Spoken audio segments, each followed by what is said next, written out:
Today's special guest is one Robert Pack, assistant coach for the Washington Wizards from New Orleans, Louisiana, Ninth Ward.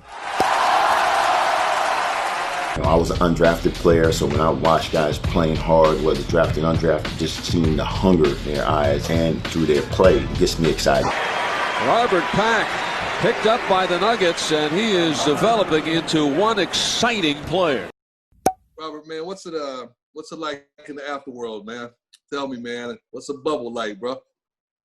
And you know what? The bubble is actually especially once the game has started, man. Even though it was scrimmaging, it got to be like the regular thing, man. Once you got into a routine, going to the games, calling timeouts, executing ATOs, it got to some normalcy. You know, you don't have the fans that will react to a big dunk or a big play. But other than that, the competitiveness is there. Guys are competing. Once they threw the ball up, man, guys, it's just competition. So guys are just hooping. So it's a little different without the crowd, but, you know, everybody's hooping. I mean, I'm just glad everything is I'm going to tell you, man, the league is doing an amazing job to the best of their ability for us. We test every day. I mean, like it's every day there's a test. So you see someone playing a game, they've been tested. You see them in that building, in the arena, they've been tested. So as a coach here, player, whatever, you have to feel good about that, knowing that they're trying everything. This disease, this virus has been so crazy that the medical is tricking the medical people, because you ask 10 people, they've got 10 different symptoms that they've been affected 10 different ways. So it's something they haven't been able to get their hands on, but the league is doing everything they can. So to say to that point, once the game get on TV, you know, once you get out there and you're playing and your coach, you come to the sideline, you're gonna get your boy dap. You know, you come to the sideline, coach is gonna dap you up. You know, you're gonna get as a coach. You know, I got to grab my point guard, bring him to the side, give him a little direction. So you're gonna break that 6 feet thing and the whole time, because you start hooping and it's hoop again and you're coaching. But what you do feel good about is, you know, that the guy that you probably a little bit close to have been tested that day. You know he's wearing a mask every day. So we don't know, everything, you know, it's been, you know, good so far. We hope that it continues that way. But you have to feel good if you're here in a bubble that the NBA is doing everything they possibly can. You see it with your eyes, the step they're taking. So that makes you feel good at night. Hey, man, did you and TB, we got TB on the line, man. Did y'all ever play together, play against each other in college? Yeah, absolutely, man. TB, that was TB's spot. TB sat at the top of the zone and chill, and then went on offense. He just went at it. You know what I'm saying? So he had a perfect setup, man. TB, they ran the sets for TB. Then at the top of the zone, he sat up there and chilled, conserved all his energy for offense, man. I had to guard all that, man. They had a nice squad, man. It was always good competition, man. The Pac-10, I tell people back in the day, man, it was a point guard. You had to come every night. There was a point guard every team that you had to be ready for. And for a competitive guy, that's what you wanted. You wanted to see GP. You wanted to see TB. You wanted to see Derek Martin at UCLA, Eldrick Kasner at Washington. So you had guys every night you had to be ready for it. And it made it good. It made it, you know, exciting to go into those guys' places every night, because you knew it was going to be good competition. What's your earliest memory of the Pac-Man, TB? Man, we was in the Pac-10, and we both had those high top fades back in the day. Yeah. You know what time it was, Robert, man? We was working it, man. You know what I'm saying? We were. That's right. You just came from the West, come to the West Coast, and it was that Pac-10 point guard thing that we had that was so competitive, because it wasn't just about Robert, you remember, a scoring mentality, right? But we was a rebounding point guard conference as point guards too. Our coaches challenged us to go in there and get that 3 or 4 or 5 rebounds, you know what I'm saying, to help the big man. So that was kind of different too. But we was just we had to do, Robert, as you know, more than the Midwest and the East Coast, because we weren't on TV as much as everybody else. Right. You know, unless you was in Arizona or UCLA, you know what I'm saying? Right. But you guys, you and Harold, y'all did y'all's thing, and y'all actually, Robert, made things good for us who wasn't on y'all's level, because you guys were going to the tournament, but it was helping teams like us and conferences like us who didn't get that opportunity, but we were still getting exposure. Right. So that was real cool, man, and I appreciate that, bro. I never told you that, but man, I appreciate that, man. Yeah, I appreciate the competition, man. Yeah. It was just coming from New Orleans and going to LA, man, telling kids today, because things have changed, the mentality, man. What was probably some of your first learning points, coming out of New Orleans and going into South Central LA and making that transition from high school to college in a city like LA, in a market like LA? I tell everybody I was raised in New Orleans, but I grew up in LA, because you're there as a away from home, you're away from family, and you have to grow up. You got rent. You learn how to pay bills. You learn how to budget your money, and it was a lot of things, especially learning a new city. And I'm from the hood, I'm from the Ninth Ward, so it's you got one set of hood, but then you go to LA. There's some different rules out there, so you have to learn how to move, and it was an adjustment. But once I settled in and understood, it was a great learning experience. It was one of the best decisions I ever made. I tell kids, life is about a lot of decisions, and one of the most important decisions I made was choosing a college and going to USC, playing for a guy like George Raveling, who, as a coach, was really obviously wanted us to excel on the court, but it was really interested in us growing up to be great people in our community, being able to succeed after basketball, as well as give yourself a chance to have success in basketball. So it was one of the best decisions I made, going to play for him, for that university, and growing and getting to grow up. Like I always say, grow up in a city like LA for those years I was there. Right. I want to talk about that journey you took from LA up to my auntie's house in that Red Prelude. Yeah. And to try out. Talk about that journey of just coming up here with nothing promised and making that team. Well, I tell people don't know about my story. I didn't get a chance. Like you tell people about like hoop dreams. Like I'm sure Terrell did, and everybody else dreamed of kissing their mom on draft night, shaking David Stern hand, and that whole deal. And that was part of my dream growing up in New Orleans, and that didn't happen. But I had to realize at that time, okay, that was part of the dream. That wasn't the big dream was to be able to play in the NBA, live, do what you always wanted to do, take care of your family. And I just was at that point, after not getting drafted, looking for an opportunity. And it was a funny way it came about, where I was in LA to do a camp, and someone called the school looking for me from KJLH radio station in LA. And I kept turning them down, I never answered. And the secretary's like, Robert, somebody's calling. I was like, man, I'm trying to hoop. I'm not trying to be a part of anybody's morning team or anything yet. I'm still trying to hoop. So I didn't know why they were calling me, but they were calling because at the time in Summer League, they used to have a free agent division where they would play, free agents would play. So KJLH put a team together, and I wind up playing for that team. My first practice for the team was behind Loyola Marymount on the blacktop. So we were probably considered like some throwaways. They put us behind the Loyola Marymount on the blacktop.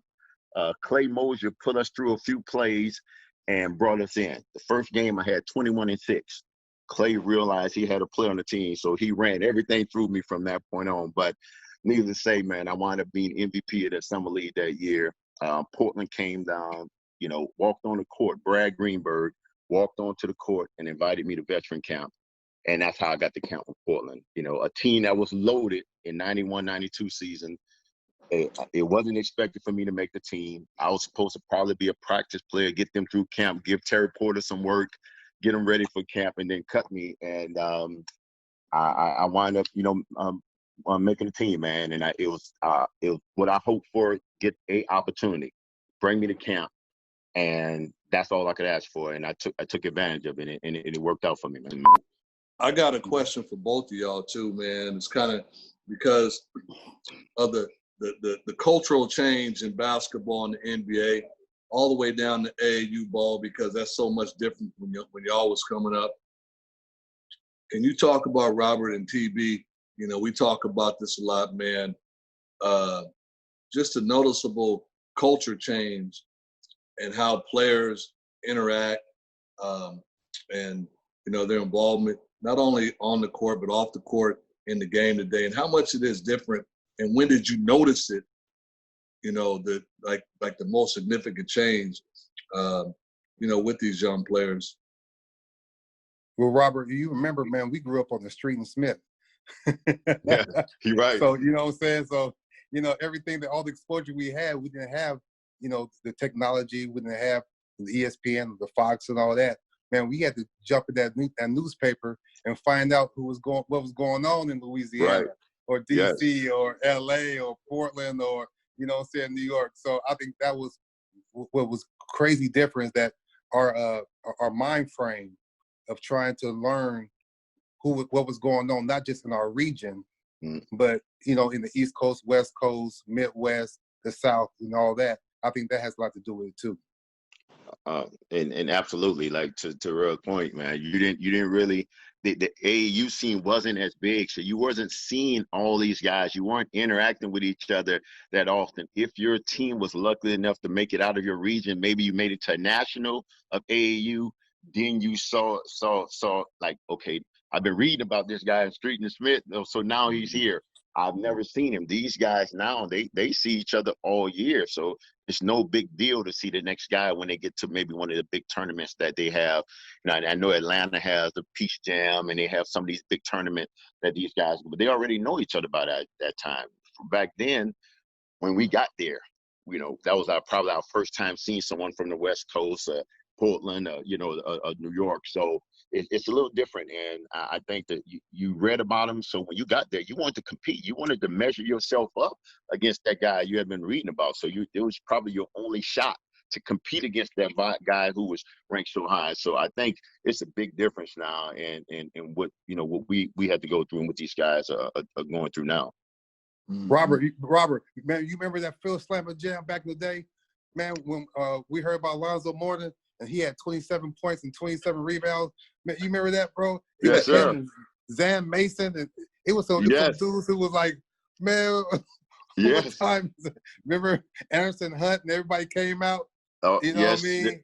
Yes, sir, man. I remember hearing about Higgins at Fairfax. Oh, yes. All the stories you read in the magazine, you had Higgins, and you like all the LA guys. And it's like, man, you know, you never got the chance to play unless you would have gotten to a big AAU tournament, which was one, not like 3, 4, 5, 6 they have now. One big tournament. If your team was able to make it there, that was the only time you was going to get a chance to compete against those guys, man. Hey, Robert, and here in PO, you know, the first poster we had in our locker room was Marcus Liberty. Wow. Live. Okay. You know what I'm saying? Yeah. You know what I mean? We was like, man, we thought he was like, he gonna be the coldest dude ever. And he out of Chicago, and we ready in PO on the West Coast, bro. Right. That's how it was, man. Yeah. Definitely. Mm-hmm. Yeah. Definitely.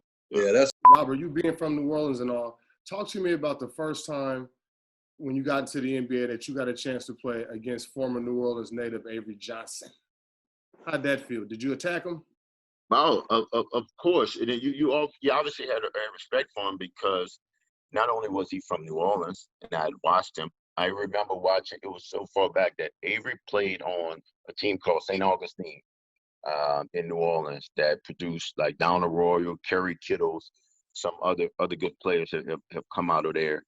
And one of the big schools in New Orleans. And Avery's senior team went 35-0. And Down Arroyo was on that team. And they had a guy on the team, we used to call him Delaware. His name was Terry Lewis. He was probably the better player on the team. Didn't have the grades. Ended up at Marshall, but that's another story. But Avery was a point guard on that team. But I remember him, and I would watch him. Avery was little, You know, I wasn't growing yet. I hadn't grew yet, so I was looking at small point guard. I was hooping, but I hadn't had my spurt yet. And I was like, I looked at him. I was like, man, all right, I can start on, on varsity, and he this dude about 5'8", 5'9" at the time. So you always had a respect for him. Then you watch him go to Southern, do what he did at Southern, and then making it to the NBA as a free agent. The grind, the way he got into it. So it was always someone that I looked at and said, you know what? He's from New Orleans. He grind. Take that same mentality. If I get a shot, I want that shot just like that. So when the first chance I got a chance to play against him, the best way I know to respect a guy is to go at him, not sit back and not. I go at him and compete hard against that. That's showing respect. The way I looked at it. So to look at and see him as someone that I looked up to, being ahead of me about 4 or 5 years. It was great to actually play against him. And then I remember us having that first talk after the game and really getting to talk about the city and our path to the NBA. So that was a great experience. Who was that person when you first came in the league? Or maybe it wasn't even when you first came into the league and said, hey, young bro, check this out. You know what? In terms of business and handling your money, this might be the way to go. Was there somebody like that for you? Well, I'm gonna tell you what, man. My right out the gate, Clyde helped me set up my first bank account. Took me to rent my first apartment, downtown Portland. And sat me in his house and showing me some of his stocks and it was crazy. Like I'm a rookie, I made it, and it was this. I'm with Clyde directly. He's showing me all these different things. Now I had to pay for it on the road. Clyde liked to eat late, so he used to wake me up at 1:30 in the morning, Rook, what you doing? I'm asleep, but I got to get up and go eat with Clyde early in the morning. That was, that was one of the things he liked to do. But he is one of the guys that definitely, took me, on this wing, showed me things. And I feel fortunate. I don't think a lot of kids get a chance to do that now. The way the league is, a lot of young guys or the leaders of the team, third-year guys. I came in the league where Clyde was in about his 8th and 9th. Terry, Buck William, Jerome Kersey. I had veterans. Guys, kids don't get that these days. They don't get a chance, and I feel for them because the experience I got in that one. Danny Ainge was on that team. Danny Young. We went to the finals my rookie year. So Wayne Cooper. I mean, I had so many different guys I would sit and talk to at different times and just learn so much from that. They don't have that now. The league is built different. The league is getting younger, but guys don't have that experience. And I wish guys could all have that opportunity that I had to have veterans that can pull them aside and show them things that, that they're going to run into is inevitable. They will run into everything the veteran tell them they'll probably run into, whether it's family stuff, money, handling things the right way. I think I grew up and I had a great opportunity to come into the league with some veteran experience. And you know what, Robert? Sometimes you got to be quiet. Yeah.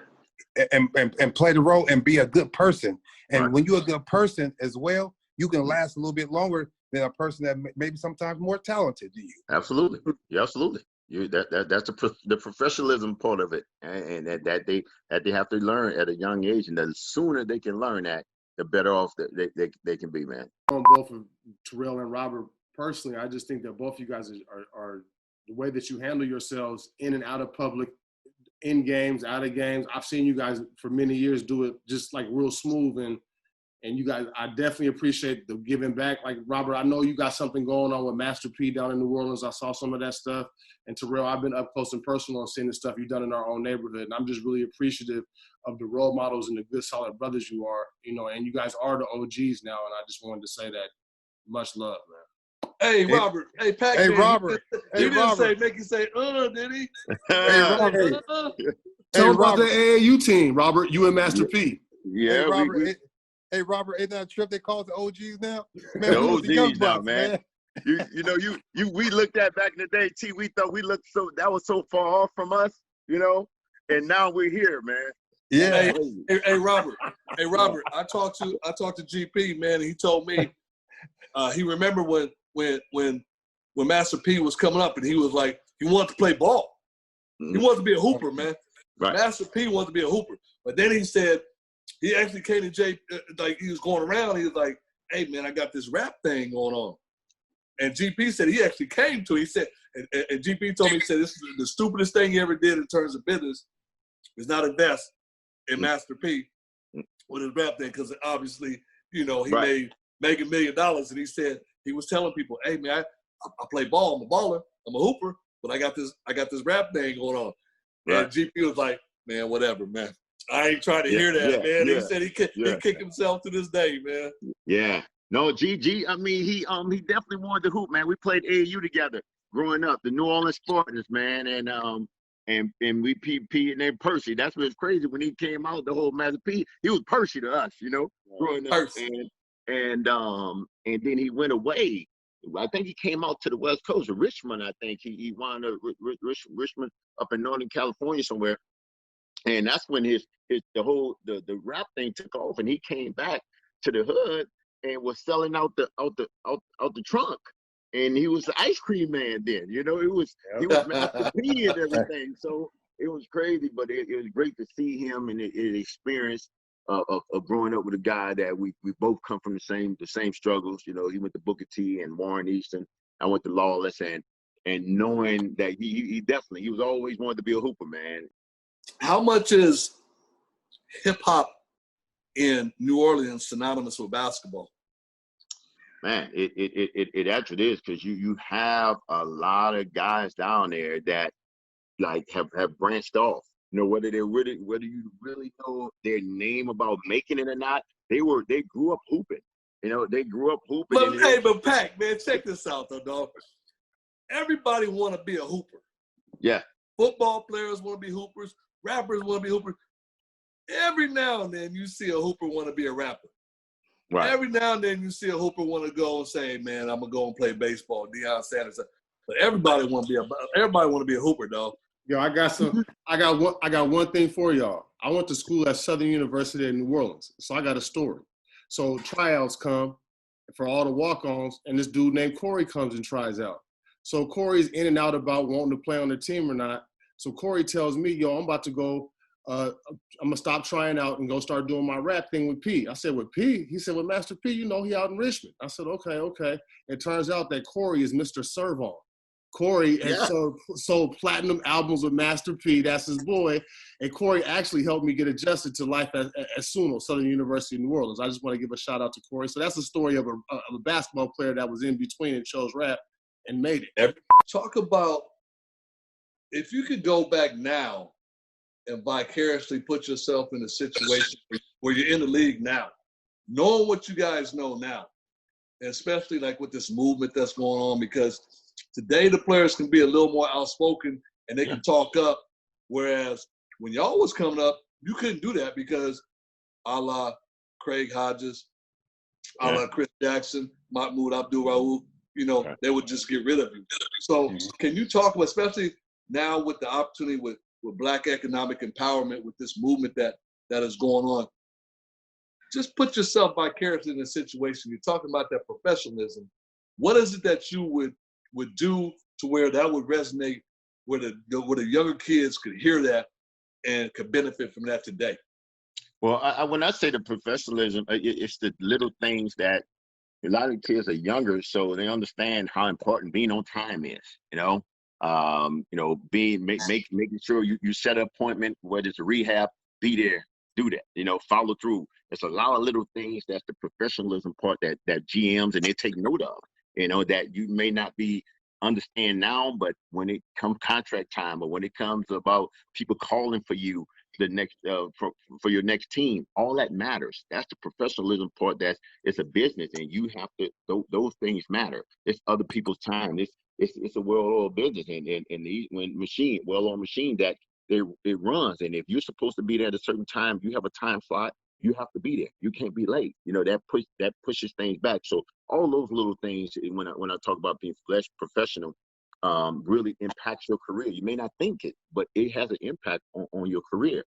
And nowadays, to your point and how guys can be, I played with Mahmoud in Denver, you know, and I just left when he had to go through that experience he had to go through. But it was really hard for me to watch him. We recently spoke after so many years about it, how I told him how I felt, how it really impacted me being away and seeing him go through that, because he had been doing it for a while before it actually happened. Great brother, man. Great brother. Great brother. Man. Great brother. I just hated to see him go through it. I think now him being able to speak what he was trying to do then, it just wasn't at that time. People, whether we're ready for it or not, he got penalized for things that the young players can do now. And I hope some of these younger players understand what he went through, that that allows them to be able to speak their minds now and use that platform in the right way. Yeah, I want to piggyback off of what Robert said. And I really think that it's really important that when players go to the league, that they really be careful of what type of entourage they have. You know what I'm saying, coming from their neighborhood, because Robert, you know how it is, man. We got brothers coming from our hood that they're not gonna be in the paper, if something jump off late night. Right. You know what I'm saying? Right. You know what I mean? And so, we have to make sure that, we bring people with us to say, hey man, okay, that was cool in the hood, but man, I'm on a different platform, you know what I'm saying? And I want to make sure that, and you talk about that professionalism, you don't be late to the plane. You don't be late to practice. You don't be late to shoot around. You don't be late to nothing. That's called a professional. And also a professional, Robert, as you know, is sometimes when a coach tell you to do something and it's uncomfortable to you per se, you know what? Is this good for the team? Right. Robert, I need you to take this charge from Carmelo coming down full sprint, and Robert, that your whole chest is gonna cave in. Absolutely. But, you know what I'm saying? Your whole chest, TB. You know what I'm saying? Whole chest. Your whole chest. But they ask you to take one charge, but this is gonna be the most important charge of your life.